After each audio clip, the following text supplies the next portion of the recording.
Hello Year 7 and welcome to your second lesson of this week, which is lesson number 5, and we're looking at the context of chapter 7, which is the real famine that happened. And we're going to start by just going over what an allegory is. So an allegory has two layers of meaning. One is obvious and the second is deeper, hidden and more significant. In this case, the animals on Animal Farm are a way for George Orwell to write about much bigger real-life history that affected millions of lives. Animal Farm reveals deeper truths, not just about Russia, but also about the nature of dictatorships, the power of ideas, propaganda, equality, and suffering.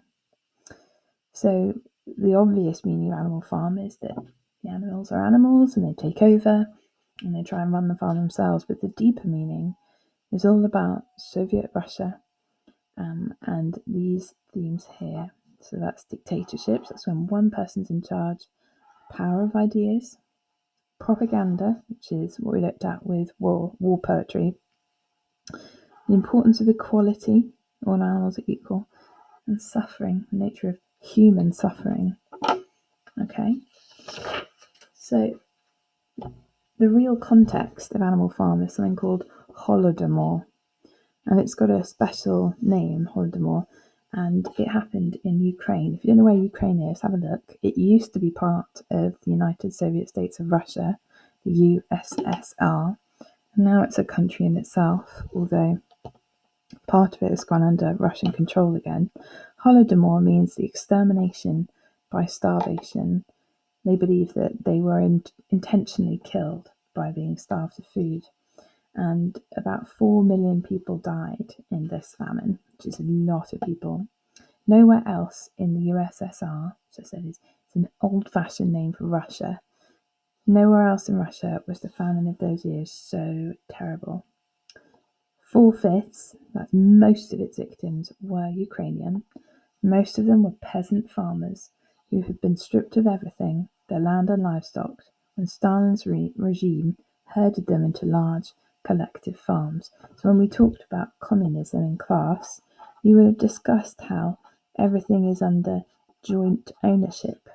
And in Russia, that took the form of these collective farms where no one owned anything themselves. So to become part of the collective, you had to give it all up. Not everyone wanted to do that. So Stalin said you had to, which is why they've used the word herded there. There's no choice. It then requisitioned grain from them, taking their last stocks of seed and food until they starved. The peasants would eat anything: thatch, as in thatch from a roof, bark, moss, cats and dogs, before lying down to die. And it would appear that sometimes they ate each other. It was a very dark time in these people's lives. And the reason they came and took the last of the grain is because they were forcing them to join these collective farms.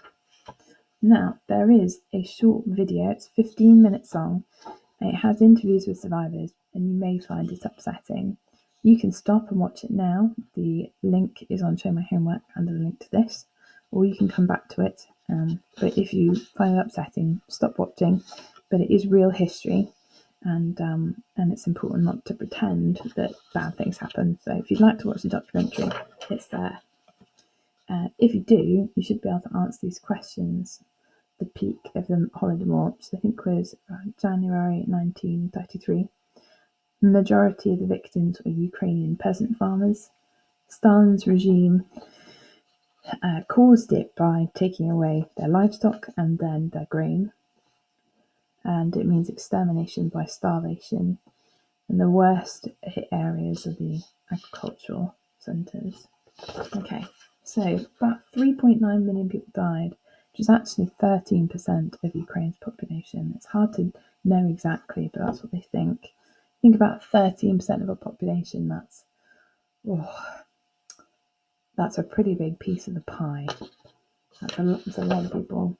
And what's very sad is that people in the East were keeping quiet about it, but in the West, news was getting out, and it was really shocking to see and many bodies were actually left unburied because the remaining people were too weak to bury them.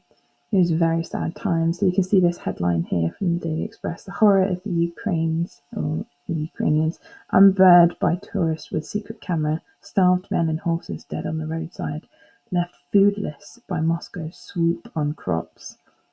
And what we also know is that just like the piggies in Animal Farm don't want the outside farms to know what's going on, in the same way Stalin did not want the other nations of the world knowing that his people were starving, because it was down to his policy that they were starving, and he was embarrassed. He was embarrassed at what he'd done, and also possibly wanted to punish those people. So he would cover it up. So in 1933, the cities knew that the villages were dying. It says here, this is from a book about the Holodomor. But in the official Soviet world, the Ukrainian famine, like the broader Soviet famine, did not exist. It did not exist in the newspapers. It did not exist in public speeches. Neither national leaders nor local leaders mentioned it, and they never would. Whereas the response to the 1921 famine was a prominent and widely heeded call for international aid, the response to the 1933 famine was total denial, both inside the Soviet Union and abroad, of any serious food shortage. The aim was to make the famine disappear as if it had never happened. In an era before television and the internet, before open borders and travel, this was easier to achieve than it would be in the 21st century. But even in 1933, the cover-up required an extraordinary effort on the part of numerous people over many years. One of the ways that they did that was withholding letters. So rumours spread, but what they could stop was mail reaching young men from the Ukraine who were serving in the Red Army. A Red Army soldier serving in the Caucasus told his sister that none of the Ukrainian soldiers received mail from home in 1933. Members of his unit eventually found the withheld letters. Only then had they learned the truth about what was happening to their families. Other soldiers never received letters from home in 1932 or 1933 at all. Some recalled that it was as if their families had just disappeared. And what's sad here is it says that there's a policy, they called it the Code of Silence. Down here, the Code of Silence. And one young man, when having political instruction classes that all soldiers had to attend, asked the teacher a question about the famine. He was told off.